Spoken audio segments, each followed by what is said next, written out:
মুন্সিগঞ্জের সিরাজদি খানে আপনারা দেখতে পাচ্ছেন অল্প কিছুদিন হয়েছে বর্ষার পানি উঠেছে।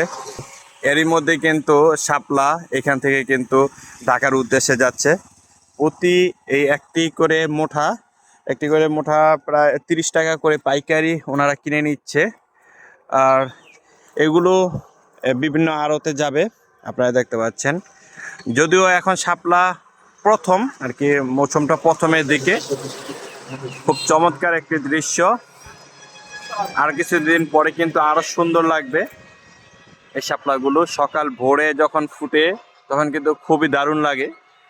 তো এখন এই শাপলাগুলো তারা বিল থেকে নিয়ে আসতেছে, আপনারা দেখতে পাচ্ছেন। আর পানি বাড়ার সাথে সাথে কিন্তু প্রচুর শাপলা আরো পাওয়া যাবে।